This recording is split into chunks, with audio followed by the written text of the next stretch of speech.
ಶ್ರೀ ಹರಿವಾಯುಗುರುಭ್ಯೋ ನಮಃ. ಓಂ ವಂದೇ ವಿಷ್ಣುಂ ನಮಾಮಿ ಶ್ರಿಯಮಥ ಚ ಭುವಂ ಬ್ರಹ್ಮವಾಯೂ ಚ ವಂದೇ ಗಾಯತ್ರೀಂ ಭಾರತೀಂ ತಾಮಪಿ ಗರುಡಮನಂತಂ ಭಜೆ ರುದ್ರದೇವಂ ದೇವೀಂ ವಂದೇ ಸುಪರ್ಣೀಮಹಿಪತಿದಯಿತಾಂ ವಾರುಣೀಮಪ್ಯುಮಾಂ ತಾಂ ಇಂದ್ರಾದೀನ್ ಕಾಮಮುಖ್ಯಾನಪಿ ಸಕಲಸುರಾನ್ ತದ್ಗುರೂನ್ಮದ್ಗುರೂಂಶ್ಚ ಅಭ್ರಮಂ ಭಂಗರಹಿತಂ ಅಜಡಂ ವಿಮಲಂ ಸದಾ ಆನಂದತೀರ್ಥಮತುಲಂ ಭಜೆ ತಾಪತ್ರಯಾಪಹಂ. ಪೂಜ್ಯಾಯ ರಾಘವೇಂದ್ರಾಯ ಸತ್ಯಧರ್ಮರತಾಯ ಚ ಭಜತಾಂ ಕಲ್ಪವೃಕ್ಷಾಯ ನಮತಾಂ ಕಾಮಧೇನವೇ. ಪೃಥ್ವೀಮಂಡಲಮಧ್ಯಸ್ಥಾಃ ಪೂರ್ಣಬೋಧಮತಾನುಗಾಃ ವೈಷ್ಣವಾಃ ವಿಷ್ಣುಹೃದಯಾಃ ತಾನ್ ನಮಸ್ಯೆ ಗುರೂನ್ ಮಮ. ಆಪಾದಮೌಳಿಪರ್ಯಂತಂ ಗುರುಣಾಮಾಕೃತಿಂ ಸ್ಮರೇತ್ ತೇನ ವಿಘ್ನಾಃ ಪ್ರಣಶ್ಯಂತಿ ಸಿದ್ಧ್ಯಂತಿ ಚ ಮನೋರಥಾಃ. ಶ್ರೀ ವಿದ್ಯಾಸಾಗರ ಮಾಧವತೀರ್ಥಗುರುಭ್ಯೋ ನಮಃ. ಹರಿ ಓಂ. ಲೌಕಿಕ ವೈದಿಕ ಭೇದ ಭಿನ್ನ ವರ್ಣಾತ್ಮಕ ಧ್ವನ್ಯಾತ್ಮಕ ಅಶೇಷ ಶಬ್ದಾರ್ಥ ಋಗಾದಿ ಸರ್ವವೇದಾರ್ಥ ವಿಷ್ಣು ಮಂತ್ರಾರ್ಥ ಪುರುಷ ಸೂಕ್ತಾರ್ಥ ಗಾಯತ್ರ್ಯರ್ಥ ವಾಸುದೇವ ದ್ವಾದಶಾಕ್ಷರ ಮಂತ್ರಾಂತರ್ಗತ ಆದ್ಯ ಅಷ್ಟಾಕ್ಷರಾರ್ಥ ಶ್ರೀಮನ್ನಾರಾಯಣ ಅಷ್ಟಾಕ್ಷರ ಮಂತ್ರಾರ್ಥ ವಾಸುದೇವ ದ್ವಾದಶಾಕ್ಷರ ಮಂತ್ರಾಂತರ್ಗತ ಅಂತ್ಯ ಚತುರಕ್ಷರಾರ್ಥ ವ್ಯಾಹೃತ್ಯರ್ಥ ಮಾತೃಕಾ ಮಂತ್ರಾರ್ಥ ಪ್ರಣವೋಪಾಸಕಾನಾಂ ಪಾಪಾವಿದ್ಧ ದೈತ್ಯಪೂಗಾವಿದ್ಧ ಶ್ರೀ ವಿಷ್ಣುಭಕ್ತ್ಯಾದ್ಯನಂತ ಗುಣಪರಿಪೂರ್ಣ ರಮಾವ್ಯತಿರಿಕ್ತ ಪೂರ್ವ ಪ್ರಸಿದ್ಧ ವ್ಯತಿರಿಕ್ತ ಅನಂತವೇದ ಪ್ರತಿಪಾದ್ಯ ಮುಖ್ಯತಮ ಅನಂತ ಜೀವ ನಿಯಾಮಕ ಅನಂತರೂಪ ಭಗವತ್ ಕಾರ್ಯ ಸಾಧಕ ಪರಮದಯಾಲು ಕ್ಷಮಾಸಮುದ್ರ ಭಕ್ತವತ್ಸಲ ಭಕ್ತಾಪರಾಧ ಸಹಿಷ್ಣು ಶ್ರೀ ಮುಖ್ಯ ಪ್ರಾಣಾವತಾರ ಭೂತಾನಾಂ. ನಿನ್ನೆಯ ದಿನ ನಮ್ಮ ಪ್ರಾತಃ ಸಂಕಲ್ಪ ಗದ್ಯ ಪ್ರವಚನದಲ್ಲಿ ಎರಡನೇ ವಿಭಾಗ ಮಾಡಿಕೊಂಡಿದ್ವಿ. ಪಾಪಾವಿದ್ಧ ಮೊದಲುಕೊಂಡು ಶ್ರೀ ಮುಖ್ಯ ಪ್ರಾಣಾವತಾರ ಭೂತಾನಾಂ ಎಂಬುವವರೆಗೂ. ಆ ಪಂಕ್ತಿಯಲ್ಲಿ ನಿನ್ನೆಯ ದಿನ ಪಾಪಾವಿದ್ಧ ವಾಯುದೇವರು ಪಾಪಾವಿದ್ಧ ಅಂತ ವಾಯುದೇವರನ್ನು ಕುರಿತು ಹೇಳಿದರು. ಪಾಪಾವಿದ್ಧ ಅಂದರೆ ವಾಯುದೇವರು ಪಾಪಲೇಪರಹಿತರು ಎಂಬುವ ವಿಷಯವನ್ನು ಹೇಳಿಕೊಳ್ತಾ, ಪಾಪ ಕರ್ಮ ಅಂದರೆ ಏನು, ಕರ್ಮಗಳು ಎಷ್ಟು ವಿಧ, ಪುಣ್ಯಗಳು ಎಷ್ಟು ವಿಧ ಎಂಬುವ ವಿಷಯವನ್ನು ನಿನ್ನೆ ಹೇಳಿಕೊಂಡಿದ್ದಾಗಿದೆ. ಇನ್ನು ಇವತ್ತಿನ ದಿನ ಆ ವಿಷಯವನ್ನೇ ಮುಂದುವರಿಸುತ್ತಾ, ವಾಯುದೇವರು ಯಾವ ರೀತಿಯಾಗಿ ಹೇಗೆ ಪಾಪಲೇಪರಹಿತರು ಎಂಬುವ ವಿಷಯವನ್ನು ಇವತ್ತು ಹೇಳಿಕೊಳ್ಳೋಣ. ನಮ್ಮ ದೇಹದಲ್ಲಿ ತತ್ವಾಭಿಮಾನಿ ದೇವತೆಗಳು ಇದ್ದಾರೆ, ತತ್ವಾಭಿಮಾನಿ ದೈತ್ಯರು ಇದ್ದಾರೆ. ತತ್ವಾಭಿಮಾನಿ ದೇವತೆಗಳು ನಮ್ಮನ್ನು ಒಳ್ಳೆಯ ಕಾರ್ಯಗಳು ಮಾಡುವುದಕ್ಕೆ ಪ್ರೇರೇಪಿಸುತ್ತಾರೆ. ತತ್ವಾಭಿಮಾನಿ ದೈತ್ಯರು ಕೆಟ್ಟ ಕೆಲಸಗಳನ್ನು ಮಾಡುವುದಕ್ಕೆ ಪ್ರೇರೇಪಿಸುತ್ತಾರೆ.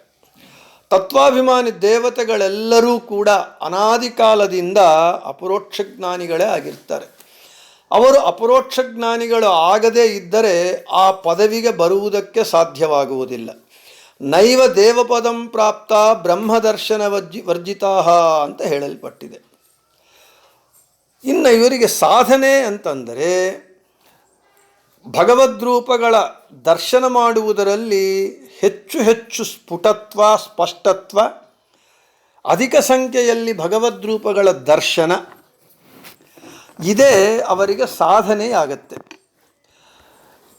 ಈ ತತ್ವಾಭಿಮಾನಿ ದೇವತೆಗಳೇ ಅಪರೋಕ್ಷ ಜ್ಞಾನಿಗಳು ಅಂತಂದ ಮೇಲೆ ತತ್ವಪತಿ ದೇವತೆಗಳಿಗೆ ಗುರುವೆನಿಸುತ್ತಿಹ ಮಾರುತ. ಇನ್ನು ವಾಯುದೇವರು ನಿತ್ಯಾಪರೋಕ್ಷಿಗಳು ಅಂತ ನಾವು ಪ್ರತ್ಯೇಕವಾಗಿ ಹೇಳಬೇಕಾಗೇ ಇಲ್ಲ. ಈ ತಾತ್ವಿಕ ದೇವತೆಗಳ ಮತ್ತು ಬ್ರಹ್ಮವಾಯುಗಳ ಋಜುಗಣಸ್ಥರಾದ ಬ್ರಹ್ಮವಾಯುಗಳ ವಿಷಯವನ್ನು, ಅವರ ಮಹಿಮೆಯನ್ನು ಹರಿಕಥಾಮೃತ ಸಾರದಲ್ಲಿ ಜಗನ್ನಾಥದಾಸರು ಹೀಗೆ ಹೇಳ್ತಾರೆ. ಸಾಧನಾತ್ ಪೂರ್ವದಲ್ಲಿ ಈ ರುಜ್ವಾದಿ ತಾತ್ವಿಕರೆನಿಪ ಸುರಗಣನಾದಿ ಸಾಮಾನ್ಯಾಪರೋಕ್ಷಿಗಳೆಂದು ಕರೆಸುವರು. ಸಾಧನೋತ್ತರ ಸ್ವಬಿಂಬ ಉಪಾಧಿರಹಿತಾದಿತ್ಯನಂದದಿ ಸಾದರದಿ ನೋಡುವರು ಅಧಿಕಾರಾನುಸಾರದಲ್ಲಿ ಅಂತ ಹೇಳಿದ್ದಾರೆ. ಈ ಜೀವಗಣದಲ್ಲಿ ಋಜುಗಣಸ್ಥರಿದ್ದಾರೆ. ಅದು ಕನ್ನಡ ಪದ್ಯವೇ ಆದ ಕಾರಣ ಮತ್ತು ಆ ಕನ್ನಡ ಪದ್ಯದ ವಿವರಣೆ ಬೇಕಿಲ್ಲ ಎಂಬ ದೃಷ್ಟಿಯಿಂದ ಅದರ ವಿವರಣೆಯನ್ನು ನಾನು ಕೊಡಲಿಕ್ಕೆ ಹೋಗ್ತಾ ಇಲ್ಲ. ನಿಮಗೆಲ್ಲರಿಗೂ ಅರ್ಥವಾಗಿದೆ ಅಂತ ಅಂದ್ಕೊಳ್ತೇನೆ. ಜೀವರಲ್ಲಿ ಋಜುಗಣಸ್ಥರು ಅಂತ ಒಂದು ಸಮವಿದೆ, ಋಜುಗಣ ಅಂತ ಒಂದು ಸಮೂಹ ಇದೆ. ಈ ಋಜುಗಣಸ್ಥರೆಲ್ಲರೂ ಕೂಡ ಅನಾದಿ ಕಾಲದಿಂದ ಅಪರೋಕ್ಷಿಗಳೇ. ಅವರಿಗೆ ಪ್ರಾರಬ್ಧ ಕರ್ಮ ಮಾತ್ರ ಇರುತ್ತೆ. ನಾವು ನಿನ್ನೆ ಹೇಳಿಕೊಂಡಂತೆ ಸಂಚಿತ, ಆಗಾಮಿ, ಪ್ರಾರಬ್ಧ ಅಂತ 3 ಕರ್ಮಗಳು. ಅಪರೋಕ್ಷ ದರ್ಶನವಾದ ಕೂಡಲೇ ಸಂಚಿತ, ಆಗಾಮಿ ಕರ್ಮಗಳು ನಾಶವಾಗತ್ತೆ, ಪ್ರಾರಬ್ಧ ಕರ್ಮ ಮಾತ್ರ ಉಳಿಯತ್ತೆ. ಆದ ಕಾರಣ ಇವರಿಗೆ ಪ್ರಾರಬ್ಧ ಕರ್ಮ ಮಾತ್ರ ಇರುತ್ತೆ. ಆ ಪ್ರಾರಬ್ಧ ಕರ್ಮವೂ ಕೂಡ ಸುಖ ಪ್ರಾರಬ್ಧವೇ ಹೊರತು ದುಃಖ ಪ್ರಾರಬ್ಧ ಇರಲ್ಲ. ಯಾಕೆ ಅಂತ ಹೇಳಿದರೆ, ಇವರು ಋಜುಗಣಸ್ಥರಾದ ಕಾರಣ ದುಃಖ ಅಜ್ಞಾನಾದಿಗಳ ಸ್ಪರ್ಶವೇ ಇರುವುದಿಲ್ಲದ ಕಾರಣ ಅವರಿಗೆ ಪಾಪಕರ್ಮ ಎಂಬುದೇ ಇರುವುದಿಲ್ಲ. ಇನ್ನು ಋಜುಗಣಸ್ಥರಲ್ಲಿ ಬ್ರಹ್ಮವಾಯುಗಳು ಶ್ರೇಷ್ಠರಾದ ಕಾರಣ ಇನ್ನು ಅವರಿಗೆ ಪಾಪಕರ್ಮದ ಲೇಪ ಇಲ್ಲ ಅಂತ ನಾವು ಹೇಳಬೇಕಾದ ಅಗತ್ಯವೇ ಇಲ್ಲ. ಅದಕ್ಕೆ ರಾಯರು ಪಾಪವಿದ್ಧ ಅಂತ ಹೇಳಿ ಮುಖ್ಯ ಪ್ರಾಣರು ಪಾಪ ಲೇಪರಹಿತರು ಅಂತ ಸ್ಪಷ್ಟವಾಗಿ ಹೇಳ್ತಾ ಇದ್ದಾರೆ. ಇವರಿಗೆ ಪ್ರಾರಬ್ಧ ಕರ್ಮ ಇರುತ್ತೆ. ಆ ಪ್ರಾರಬ್ಧ ಕೂಡ ಸುಖ ಪ್ರಾರಬ್ಧವೇ ಹೊರತು ದುಃಖ ಪ್ರಾರಬ್ಧವೂ ಅಲ್ಲ. ದುಃಖ ಪ್ರಾರಬ್ಧವಿದ್ದರೆ ಅವರು ಋಜುಗಣಸ್ಥರಾಗುವುದಕ್ಕೆ ಸಾಧ್ಯವಾಗುವುದಿಲ್ಲ, ಜೀವೋತ್ತಮರಾಗುವುದಕ್ಕೂ ಸಾಧ್ಯವಿಲ್ಲ. ಇನ್ನು ಈ ಸುಖ ಪ್ರಾರಬ್ಧ ಭೋಗವೂ ಕೂಡ ಈ ಬ್ರಹ್ಮವಾಯುಗಳಿಗೆ 100 ಬ್ರಹ್ಮಕಲ್ಪಗಳ ಹಿಂದಿನಿಂದ ಪ್ರಾರಂಭವಾಗತ್ತೆ. ಒಂದು ಬ್ರಹ್ಮಕಲ್ಪ ಅಂದರೆ ಎಷ್ಟು? 100 ಬ್ರಹ್ಮಕಲ್ಪಗಳು ಸರಿ. ಒಂದು ಬ್ರಹ್ಮಕಲ್ಪ ಅಂತ ಹೇಳಿದರೆ ಒಂದು ಬ್ರಹ್ಮನ ಆಯುರ್ದಾಯ. ಬ್ರಹ್ಮನ ಆಯುರ್ದಾಯ ಎಷ್ಟು ಅಂತ ನಾವು ಲೆಕ್ಕ ನೋಡಿದಾಗ ಬಹಳ ದೊಡ್ಡದು ಬ್ರಹ್ಮ ಆಯುರ್ದಾಯ. ಕೃತಯುಗ, ತ್ರೇತಾಯುಗ, ದ್ವಾಪರ ಯುಗ, ಕಲಿಯುಗ 4 ಯುಗಗಳು ಸೇರಿದರೆ ಒಂದು ಮಹಾಯುಗ ಅಂತ ಹೇಳ್ತಾರೆ.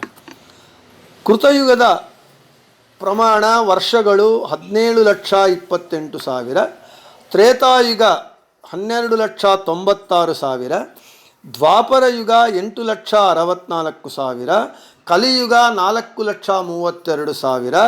ಎಲ್ಲವನ್ನೂ ಒಟ್ಟುಗೂಡಿಸಿದರೆ ಒಂದು ಮಹಾಯುಗದ ಕಾಲಾವಧಿ 43,20,000 ಆಗತ್ತೆ. ಇಂತಹ ಮಹಾಯುಗಗಳು 1000ವಾದರೆ ಬ್ರಹ್ಮದೇವರಿಗೆ ಒಂದು ಹಗಲು ಅಂತ ಹೇಳ್ತಾರೆ. ಅಂದರೆ 43,20,000 ಇಂಟು 1000 ಗುಣಿಸಿದಾಗ 432 ಕೋಟಿ ವರ್ಷಗಳಾಗತ್ತೆ. 432 ಕೋಟಿ ವರ್ಷಗಳು ಬ್ರಹ್ಮದೇವರಿಗೆ ಒಂದು ಹಗಲು.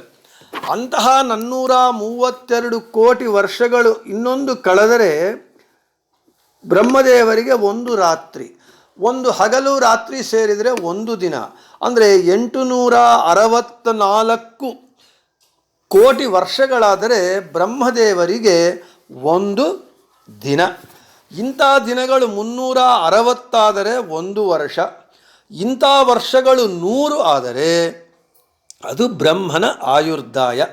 ಇದರನ್ನೇ ಒಬ್ಬ ಬ್ರಹ್ಮನ ಕಾಲವು ಅಥವಾ ಒಂದು ಬ್ರಹ್ಮಕಲ್ಪ ಅಂತ ಕರೆಯಲ್ಪಡುತ್ತೆ. ಇದು ಬ್ರಹ್ಮದೇವರ ಆಯುರ್ದಾಯ. ಈ ದೀರ್ಘವಾದ ಈ ಬ್ರಹ್ಮದೇವರ ಆಯುರ್ದಾಯ ಭಗವಂತನ ಒಂದು ರೆಪ್ಪೆ ಹೊಡೆದಷ್ಟು ಕಾಲ ಅಂತೆ ಬ್ರಹ್ಮದೇವರ ಆಯುರ್ದಾಯ. ಇದು ಕೂಡ ಖಚಿತವಾಗಿ ಖಂಡಿತವಾಗಿ ಲೆಕ್ಕ ಹಾಕಿ ಹೇಳಿರುವಂಥದ್ದಲ್ಲ, ಔಪಚಾರಿಕವಾಗಿ ಹೇಳಿರುವುದು. ಇಷ್ಟು ದೀರ್ಘ ಕಾಲಾವಧಿಯಾದ ಬ್ರಹ್ಮದೇವರ ಆಯುರ್ದಾಯ ಭಗವಂತನ ಕಣ್ಣಿನ ರೆಪ್ಪೆ ಒಂದು ಬಾರಿ ಹೊಡೆಯುವಷ್ಟು ಕಾಲ. ಇಂಥದ್ದು 100 ಕಲ್ಪಗಳು. ಅವರು ಈ ಬ್ರಹ್ಮವಾಯುಗಳು ಸುಖ ಪ್ರಾರಬ್ಧವನ್ನು ಅನುಭವಿಸಬೇಕು. 100 ಕಲ್ಪಗಳು. ಇಂತಹ ಇವರ ಕೊನೆಗೆ ಸುಖ ಪ್ರಾರಬ್ಧ ಯಾವಾಗ ಅಂತ್ಯ ಕಾಣುತ್ತೆ, ಕೊನೆಗಾಣುತ್ತೆ ಅಂತ ಹೇಳಿದರೆ ಸತ್ಯಲೋಕಾಧಿಪತ್ಯದ ಭೋಗದಿಂದ ಇವರ ಸುಖ ಪ್ರಾರಬ್ಧ ಅಂತ್ಯ ಕಾಣುತ್ತೆ. ಆ ಸತ್ಯಲೋಕಾಧಿಪತ್ಯದ ಭೋಗದ ಅನಂತರ ಇವರ ಲಿಂಗದೇಹ ಭಂಗವಾಗಿ ಮುಕ್ತರಾಗುತ್ತಾರೆ. ಈ ಪ್ರಾರಬ್ಧ ಕರ್ಮವನ್ನು, ಸುಖ ಪ್ರಾರಬ್ಧ ಕರ್ಮ ಭೋಗಿಸುವಾಗ ಇವರ ಪ್ರವೃತ್ತಿಗಳೆಲ್ಲವೂ ಕೂಡ ಪುಣ್ಯ ನಿಮಿತ್ತವಾಗೇ ಇರುತ್ತೆ, ಶ್ರೀಹರಿ ಪ್ರೀತ್ಯರ್ಥವಾಗೇ ಇರುತ್ತೆ. ಅಲ್ಲಿ ಸ್ವಾರ್ಥ ಏನೂ ಇರೋದಿಲ್ಲ. ವಿರಕ್ತ ಶಿಖಾಮಣಿಗಳಾಗಿ ಪ್ರತಿಯೊಂದು ಕಾರ್ಯವೂ ಭಗವಂತನ ಪ್ರೀತ್ಯರ್ಥವಾಗೇ ಇರುತ್ತೆ. ಅಷ್ಟೇ ಅಲ್ಲ, ಅವರ ಭಕ್ತರ ಅನುಗ್ರಹವನ್ನು ಸಾಧಿಸುವಂಥದ್ದಾಗಿರುತ್ತೆ. ಇದು ಬ್ರಹ್ಮವಾಯುಗಳ ಒಂದು ಆಯುರ್ಮಾನ, ಅವರ ಒಂದು ಸುಖ ಪ್ರಾರಬ್ಧದ ಅನುಭವ. ಅಂದರೆ ಒಟ್ಟಾರೆ ಇಲ್ಲಿ ನಮಗೇನು ಗೊತ್ತಾಯಿತು? ಋಜುಗಣಸ್ಥರಿಗೆ ಪಾಪಲೇಪವಿಲ್ಲ, ಜೀವೋತ್ತಮರಾದ ಬ್ರಹ್ಮವಾಯುಗಳಿಗೆ ಪಾಪಲೇಪವಿಲ್ಲ. ಪ್ರಾರಬ್ಧ ಕರ್ಮ ಮಾತ್ರ ಇದೆ. ಆ ಪ್ರಾರಬ್ಧ ಕರ್ಮದಲ್ಲೂ ಸುಖ ಪ್ರಾರಬ್ಧ ಮಾತ್ರ ಇದೆ, ದುಃಖ ಪ್ರಾರಬ್ಧ ಇಲ್ಲವೇ ಇಲ್ಲ. ಏಕೆ ಅಂತ ಹೇಳಿದರೆ ಅವರಿಗೆ ದುಃಖ ಅಜ್ಞಾನಾದಿಗಳ ಸ್ಪರ್ಶವೇ ಇಲ್ಲದೆ ಇರುವ ಕಾರಣ ಅವರಿಗೆ ದುಃಖ ಪ್ರಾರಬ್ಧ ಎಂಬುದು ಇಲ್ಲವೇ ಇಲ್ಲ. ಇಂತಹ ಬ್ರಹ್ಮವಾಯುಗಳು 100 ಕಲ್ಪಗಳ ಕಾಲ ಆ ಸುಖ ಪ್ರಾರಬ್ಧವನ್ನು ಅನುಭವಿಸಿ ಸತ್ಯಲೋಕಾಧಿಪತ್ಯದ ಅನುಭವದಿಂದ, ಭೋಗದ ಅನುಭವದಿಂದ ಅವರ ಸುಖ ಪ್ರಾರಬ್ಧವನ್ನು ಕೊನೆಗಾಣಿಸಿಕೊಂಡು ಲಿಂಗದೇಹ ಭಂಗವಾದ ನಂತರ ಅವರು ಮುಕ್ತಿಯನ್ನು ಹೊಂದುತ್ತಾರೆ. ಈ ಎಲ್ಲ ಕಾಲದಲ್ಲಿ ಅವರ ಎಲ್ಲ ಪ್ರವೃತ್ತಿಗಳು ಶ್ರೀಹರಿ ಪ್ರೀತ್ಯರ್ಥವಾಗೇ ಇರುತ್ತೆ ಅಂತ ಸ್ಪಷ್ಟವಾಯಿತು. ಒಟ್ಟಾರೆ ವಾಯುದೇವರು ಪಾಪಲೇಪರಹಿತರು ಎಂಬುವಂತಹ ಒಂದು ವಿಷಯ ನಮಗೆ ಇಲ್ಲಿ ಸ್ಪಷ್ಟವಾಗಿದೆ. ಇನ್ನು ಅವರು ಬಿಟ್ಟು ಉಳಿದ ತತ್ವಾಭಿಮಾನಿ ದೇವತೆಗಳೆಲ್ಲರೂ ಕೂಡ ಅವರ ಪ್ರಾರಬ್ಧ ಹೇಗಿರುತ್ತೆ? ದುಃಖದಿಂದ ಮಿಶ್ರವಾಗಿರುತ್ತೆ. ಸುಖ ದುಃಖದಿಂದ ಮಿಶ್ರವಾಗಿರುತ್ತೆ. ತಾರತಮ್ಯ ಕಡಿಮೆ ಆದಷ್ಟು ದುಃಖ ಹೆಚ್ಚಾಗ್ತಾ ಬರುತ್ತೆ. ಒಟ್ಟಾರೆ ಸುಖ ದುಃಖ ಮಿಶ್ರವಾದ ಪ್ರಾರಬ್ಧವನ್ನು ಅವರು ಅನುಭವಿಸಲೇಬೇಕು. ಈ ರೀತಿಯಾಗಿ ನಮಗೆ ಉಳಿದ ತತ್ವಾಭಿಮಾನಿ ದೇವತೆಗಳೆಲ್ಲರಿಗೂ ಕೂಡ ಸುಖ ದುಃಖ ಸ್ಪರ್ಶ ಉಂಟು, ಪಾಪಕರ್ಮದ ಲೇಪ ಉಂಟು ಅಂತ ಗೊತ್ತಾಯಿತು. ಮತ್ತು ಇಲ್ಲಿ ಇನ್ನೊಂದು ಪ್ರಶ್ನೆ ನಮಗೆ ಬರುತ್ತೆ. ಶುದ್ಧವಾದ ಮುಕ್ತಿಯೋಗ್ಯ ಜೀವರು ಕೂಡ ಪಾಪಕರ್ಮವನ್ನು ಮಾಡುತ್ತಾರೇನೋ ಅಂತ ಪ್ರಶ್ನೆ ಮಾಡಿದರೆ ಮಾಡುತ್ತಾರೆ. ಹೇಗೆ ಮಾಡಲಿಕ್ಕೆ ಸಾಧ್ಯ? ಶುದ್ಧವಾದ ಸಾತ್ವಿಕರಾದ ಮುಕ್ತಿಯೋಗ್ಯ ಜೀವರು ಪಾಪಕರ್ಮಗಳನ್ನು ಹೇಗೆ ಮಾಡುತ್ತಾರೆ ಅಂತ ಪ್ರಶ್ನೆಯನ್ನು ಭಗವದ್ಗೀತೆಯಲ್ಲಿ ಅರ್ಜುನ ಕೃಷ್ಣನನ್ನು ಕೇಳ್ತಾನೆ. ಅಥ ಕೇನ ಪ್ರಯುಕ್ತೇನ ಪಾಪಂ ಚರತಿ ಪೂರುಷಃ ಅವಿಚ್ಛಿನ್ನಪಿ ವಾರ್ಷ್ಣೇಯ ಬಲಾದಿವ ನಿಯೋಜಿತಃ. ಹೇ ಕೃಷ್ಣ, ಸ್ವರೂಪದಿಂದ ಶುದ್ಧರಾದಂತಹ ದೇವತೆಗಳು ಪಾಪಕರ್ಮಗಳನ್ನು ಅವರಿಗೆ ಇಷ್ಟ ಇಲ್ಲದೇ ಇದ್ದರೂ ಕೂಡ ಏಕೆ ಮಾಡುತ್ತಾರೆ ಅಂತ ಪ್ರಶ್ನೆ ಮಾಡಿದಾಗ ಕೃಷ್ಣ ಸಮಾಧಾನ ಹೇಳ್ತಾನೆ. ಕಾಮ ಏಷ ಕ್ರೋಧ ಏಷ ರಜೋಗುಣ ಸಮುದ್ಭವ. ರಜೋಗುಣ ನಿಮಿತ್ತವಾಗಿದೆ. ಕಾಮಕ್ರೋಧಾದಿಗಳಿಗೆ ರಜೋಗುಣ ಕಾರಣ. ಆ ಕಾಮಕ್ರೋಧಗಳು ರಜೋಗುಣದಿಂದ ಬರುತ್ತೆ. ಆ ರಜೋಗುಣದಿಂದ ಬರುವಂತಹ ಕಾಮಕ್ರೋಧಾದಿಗಳ ಪ್ರೇರಕರು, ಪ್ರಚೋದಕರು ಯಾರು ಅಂತ ಹೇಳಿದರೆ ಕಾಲನೇಮಿ ಮೊದಲಾದ ದೈತ್ಯರು. ಇವರು ಶುದ್ಧವಾದರೂ ಸ್ವಭಾವತಃ ಅವರಲ್ಲಿರುವ ತತ್ವಾಭಿಮಾನಿ ದೈತ್ಯರು ಏನು ಮಾಡ್ತಾರೆ? ಪ್ರೇರಣೆ ಮಾಡ್ತಾರೆ. ರಜೋಗುಣ ನಿಮಿತ್ತವಾಗಿ ಉಂಟಾಗುವ ಕಾಮಕ್ರೋಧಾದಿಗಳನ್ನು ಆ ದೈತ್ಯರು, ಕಾಲನೇಮಿ ಮೊದಲಾದ ದೈತ್ಯರು ಪ್ರೇರಣೆ ಮಾಡ್ತಾರೆ.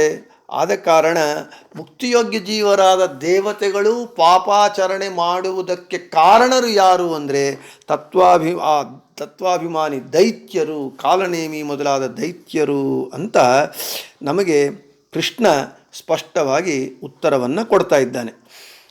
ಇನ್ನು ಋಜುಗಣವನ್ನು ಬಿಟ್ಟು ಉಳಿದ ಎಲ್ಲ ದೇವತೆಗಳಲ್ಲಿ ಅವರವರ ಯೋಗ್ಯತಾ ತಾರತಮ್ಯವನ್ನು ಅನುಸರಿಸಿ ಅಸುರ ಪ್ರವೇಶ ಕಲಿ ಪ್ರವೇಶ ಇದೆ ಅಂತ ಹೇಳಿ ನಮಗೆ ಉಪನಿಷತ್ತುಗಳು ಸ್ಪಷ್ಟವಾಗಿ ಹೇಳುತ್ತೆ.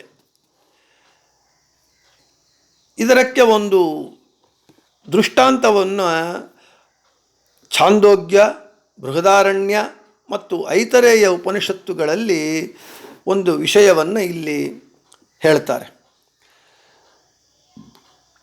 ತತ್ವಾಭಿಮಾನಿ ದೇವತೆಗಳಲ್ಲಿ ಯಾರು ಶ್ರೇಷ್ಠರು ಎಂಬುವಂತಹ ಒಂದು ಪ್ರಶ್ನೆ ಬಂತು.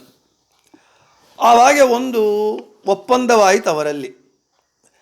ಒಂದು ವಿರಾಟ್ ಪುರುಷ ದೇಹದಿಂದ ಒಬ್ಬೊಬ್ಬ ತತ್ವಾಭಿಮಾನಿ ದೇವತೆ ಹೊರಗೆ ಬಂದರೆ ಆ ದೇಹ ಯಾವಾಗ ಬಿದ್ದು ಹೋಗುತ್ತೋ, ಯಾರು ಹೋದರೆ ಬಿದ್ದು ಹೋಗುತ್ತೋ ಆ ದೇವತೆ ಉತ್ತಮ, ಜೀವೋತ್ತಮ ಅಂತ ಹೇಳಿದರು. ಸರಿ, ಆ ದೇಹದಿಂದ ಕಣ್ಣು, ಕಿವಿ, ಮೂಗು ಮೊದಲಾದ ಇಂದ್ರಿಯಾಭಿಮಾನಿ ದೇವತೆಗಳು ಒಬ್ಬರೊಬ್ಬರು ಹೊರಗೆ ಬಂದರು. ಆದರೂ ಆ ದೇಹ ಬೀಳಲಿಲ್ಲ, ಅದು ಹೆಣವಾಗಲಿಲ್ಲ. ಯಾವಾಗ ವಾಯುದೇವರು ಹೊರಗೆ ಬಂದರೂ ಹಿಂದಲೇ ಆ ದೇಹ ಕೆಳಗೆ ಬಿತ್ತು ಹೆಣ ಅಂತ ಕರೆದರು. ಮತ್ತು ಇನ್ನೊಂದು ಸಲ ಕ್ರಾಸ್ ಚೆಕ್ ಮಾಡಿಕೊಂಡ್ರು. ಯಾರ್ಯಾರು ಅಭಿಮಾನಿ ದೇವತೆಗಳು ಒಳಗೆ ಆ ದೇಹದಲ್ಲಿ ಹೋದಾಗ ಯಾರು ಹೋದ ಕೂಡಲೇ ಆ ದೇಹ ಚೈತನ್ಯವಂತವಾಗಿ ಎದ್ದು ಕೂಡತ್ತೋ ಅವರು ಉತ್ತಮರು ಅಂತ ಬಂದು. ಸರಿ, ಎಲ್ಲ ಇಂದ್ರಿಯಾಭಿಮಾನಿ ದೇವತೆಗಳು ಒಬ್ಬರೊಬ್ಬರು ಒಳಗೆ ಹೋದರು. ಆದರೆ ಆ ದೇಹವು ಏಳಲಿಲ್ಲ, ಕೂಡಲಿಲ್ಲ, ಚೈತನ್ಯವಂತವಾಗಲಿಲ್ಲ. ಯಾವಾಗ ಮುಖ್ಯ ಪ್ರಾಣರು ವಾಯುದೇವರು ಒಳಗೆ ಪ್ರವೇಶ ಮಾಡಿದರೋ ಆ ದೇಹ ಎದ್ದು ಕೂತ್ಕೊಳ್ತು, ಚೈತನ್ಯವಂತವಾಯಿತು, ಎಲ್ಲ ಇಂದ್ರಿಯಗಳು ಕೆಲಸ ಮಾಡಲು ಪ್ರಾರಂಭ ಮಾಡಿತು. ಆವಾಗೆ ಓ ವಾಯುದೇವರೇ ಜೀವೋತ್ತಮರು ಎಂಬುವಂಥದ್ದು ನಿರ್ಣಯವಾಯಿತು. ಇದು ಉಪನಿಷತ್ತುಗಳಲ್ಲಿ ಹೇಳಿರುವಂತಹ ಒಂದು ಪ್ರಸಂಗ. ಇದೇ ವಿಷಯವನ್ನೇ ಶ್ರೀಪಾದರಾಜರು ಮಧ್ವನಾಮದಲ್ಲಿ ಹೇಳ್ತಾರೆ. ಕರ್ಣಾಭಿಮಾನಿ ಸುರರು ದೇಹವಾ ಬಿಡಲು ಕುರುಡ ಕಿವುಡ ಮೂಕನೆಂದೆನಿಸುವ ಪರಮ ಮುಖ್ಯ ಪ್ರಾಣ ತೊಲಗಲ ದೇಹವನ್ನು ಅರಿತು ಪೆಣವೆಂದು ಪೇಳ್ವರು ಬುಧಜನ. ಸ್ಪಷ್ಟವಾಗಿ ಇದೇ ವಿಷಯವನ್ನೇ ಹೇಳ್ತಾರೆ. ಈ ರೀತಿಯಾಗಿ ವಾಯುದೇವರು ಜೀವೋತ್ತಮರು ಎಂಬುವಂತಹ ವಿಷಯವನ್ನು ಇಲ್ಲಿ ಗುರುಸಾರ್ವಭೌಮರು ನಮಗೆ ಈ ಪಾಪಾವಿದ್ಧ ಪಾಪಲೇಪರಹಿತರು ಎಂಬುವ ಒಂದು ಪದಪ್ರಯೋಗದಿಂದ ಸುಂದರವಾಗಿ ನಮಗೆ ತಿಳಿಸಿಕೊಡ್ತಾ ಇದ್ದಾರೆ. ಮುಖ್ಯ ಪ್ರಾಣರು ವಾಯುದೇವರು ಜೀವೋತ್ತಮರು ಎಂಬುವಂಥದ್ದು ಕೇವಲ ಈ ಪಾಪಾವಿದ್ಧ ಪಾಪಲೇಪರಹಿತರು ಎಂಬುವ ಒಂದು ಕಾರಣದಿಂದಲ್ಲದೆ ವಾಯುದೇವರು ಭಗವಂತನ ಸೇವೆಯನ್ನು, ಭಗವಂತನ ಕಾರ್ಯವನ್ನು ಅನಿತರ ಅಸಾಧಾರಣವಾಗಿ ಮಾಡ್ತಾರೆ. ಯಾರೂ ಕೂಡ, ಯಾವ ದೇವತೆಯೂ ಕೂಡ ವಾಯುದೇವರ ಸಮಾನವಾಗಲಿ ಆತನಕ್ಕಿಂತ ಹೆಚ್ಚಾಗಲಿ ಭಗವತ್ ಕಾರ್ಯವನ್ನು ಮಾಡುವ ಸಾಮರ್ಥ್ಯ ಶಕ್ತಿ ಉಳ್ಳವರಲ್ಲ. ಈ ರೀತಿಯಾಗಿ ಈ ಎಲ್ಲ ಕಾರಣಗಳಿಂದಲೂ ವಾಯುದೇವರು ಜೀವೋತ್ತಮರು. ಅವರು ಹೇಗೆ ಆ ಕಾರಣಗಳೇನು, ಆ ಪ್ರಮೇಯಗಳು ಏನು, ಆ ವಿಷಯಗಳನ್ನೆಲ್ಲ ಗುರುಸಾರ್ವಭೌಮರು ರಾಯರು ದೈತ್ಯ ಪೂಗಾವಿದ್ಧ ಶ್ರೀ ವಿಷ್ಣು ಭಕ್ತ್ಯಾದ್ಯನಂತ ಗುಣಪರಿಪೂರ್ಣ ರಮಾ ವ್ಯತಿರಿಕ್ತ ಪೂರ್ವ ಪ್ರಸಿದ್ಧ ವ್ಯತಿರಿಕ್ತ ಅನಂತ ವೇದ ಪ್ರತಿಪಾದ್ಯ ಮುಖ್ಯತಮ ಅನಂತ ಜೀವ ನಿಯಾಮಕ ಅನಂತ ರೂಪ ಭಗವತ್ ಕಾರ್ಯ ಸಾಧಕ ಪರಮದಯಾಲು ಕ್ಷಮಾಸಮುದ್ರ ಭಕ್ತವತ್ಸಲ ಭಕ್ತಾಪರಾಧ ಸಹಿಷ್ಣು ಶ್ರೀ ಮುಖ್ಯ ಪ್ರಾಣಾವತಾರ ಭೂತಾನಾಂ ಅಂಥೇಳಿ ಇನ್ನೂ ಅನೇಕ ವಿಶೇಷಣಗಳನ್ನು ಹಾಕಿ ವಾಯುದೇವರ ಜೀವೋತ್ತಮತ್ವವನ್ನು, ವಾಯುದೇವರ ಅನಿತರ ಅಸಾಧಾರಣವಾದ ಭಗವತ್ ಕಾರ್ಯ ಸಾಧನೆಯನ್ನು ರಾಯರು ಹೇಳ್ತಾರೆ. ಆ ವಿಷಯಗಳನ್ನೆಲ್ಲ ನಾಳೆಯ ನಮ್ಮ ಪ್ರವಚನದಲ್ಲಿ ಹೇಳಿಕೊಳ್ಳೋಣ ಅಂತ ಹೇಳ್ತಾ ಶ್ರೀಕೃಷ್ಣಾರ್ಪಣಮಸ್ತು, ಮಧ್ಯೇಶಾರ್ಪಣಮಸ್ತು. ಎಲ್ಲರಿಗೂ ಶುಭಮಸ್ತು.